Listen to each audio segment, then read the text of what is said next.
한편 대통령실은 국정원 고위직 간부 인사 번복 사태와 관련해서 지금 진상조사에 나섰습니다. 자, 국정원에서 인사파동이 났습니다. 흔치 않은 상황인데 어떻게 보셨습니까? 조홍천 의원님이 국정원 옛날 원장 특보했었죠.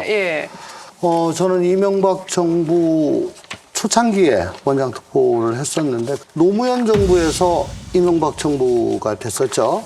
민주당에서 국힘으로 넘어온 거예요. 진영을 넘어갈 때마다 이제 국정원은 한번 난리가 납니다.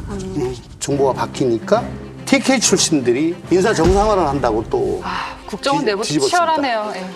그러다가 문재인 정부가 들어오면서 다시 또 TK 쪽을 몰아내고 그때는 국정원 내 적폐청산 작업까지 했었습니다.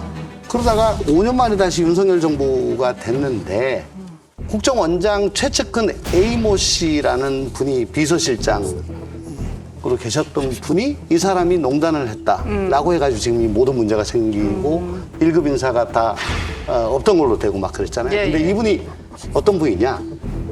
문정부 때 정말 문제가 많다라고 지목된 분이 계셨어요. 그분 쪽이었습니다. 그러니까 너무나 잘 알고 계시는 거죠. 왜? 대통령께서 직접 이 사건을 수사하셨으니까.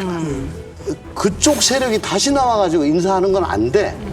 아마 그렇게 하셨을 것 같아요. 예, 이게 이제 1차 파동하고 2차 파동이잖아요. 1차 파동의 본질은 이제 김규현 국정원장, 이분이 사실 외교 라인이거든요. 국정원 출신이 아니에요. 그러니까 국정원 상황을 잘 모르는 상태 속에서 그 A씨라는 사람을 믿었던 거예요. 이 사람을 믿고 뭐 했냐면 이제 뭐 1급, 2급 해가지고 100여 명씩 그냥 다 쫓아내고 이런 짓을 했거든요. 근데 이 과정 속에서 그 갈등이 생기는 겁니다. 왜냐면 기조실장이 보통 그런 걸 하잖아요. 조상준 기조실장이 그렇게 해서는 안 된다. 청산하듯이 해서는 안 되고 능력 있는 사람은 지난 정권에서 했다 하더라도 써야 된다. 좀 약간 온건주의적 노선을 걷다가 A씨가 완전히 그 원장을 업고 전행을 해버린 거예요. 그래서 이분이 그냥 그만뒀잖아요. 할 때 원장 패싱하고 누구한테 보고했냐? 윤석열 대통령한테 보고를 해버린 거예요. 검찰 출신이거든.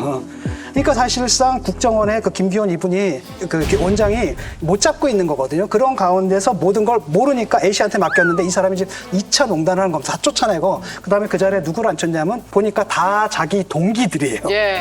그러니까 이게 이제 제보가 들어가는 거죠. 이거는 좀 아니지 않느냐. 그래서 2차 파동에 나와서 좀 대통령이 나서가지고 뭐 한 겁니까? 다 취소시키고 대기 발령을 시킨 거죠. 이게 2차 그러니까 본질인데 이분은 면직이 됐다고 하거든요. A씨는 면직이 됐고 국정원장도 이제 교체를 해야 되지 않겠습니까? 왜냐하면 조직 장악을 못 하는데 원장.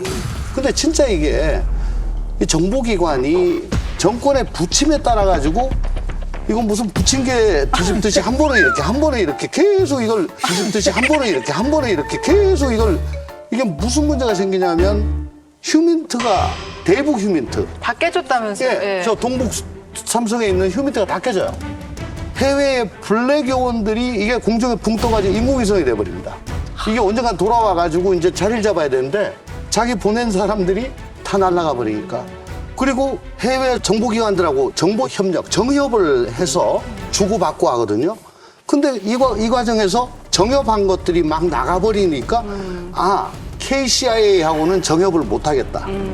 라고 해가지고 우리가 외톨이가 돼요. 정보 기능이 상실되는. 그렇죠. 그러니까 그들만의 리그, 내부에서 자리 다툼하느라고 소위 말하는 또 블랙들이 제대로 활동을 못하고 있다. 이거 큰일이다, 이거는. 그래서 빨리 정상화를 시켜야 된다. 그 말씀 드리고 싶습니다. 근데 한 가지 그래도 바람직한 점을 애써 찾자면 DJ 정권부터 시작해서 지금 모든 정권에서 지금 부침개에 붙이듯이 그렇게 뒤집어 왔는데 윤석열 대통령은 그런 상황을 매우 잘 이해하고 있기 때문에 이번에 정치인을 보내지 않고 정치에 따라 정보기관이 왔다 갔다 하면 안 된다라는 굳은 신념을 가지고 외교관 출신을 보냈다고 하더라고요. 그러니까 지금 뭐 말로만 모사드처럼 하겠다라고 하는데 모사드처럼 하려면 모사드처럼 일하도록 연속성과 전문성이 쌓이도록 만들어줘야 되는 거잖아요.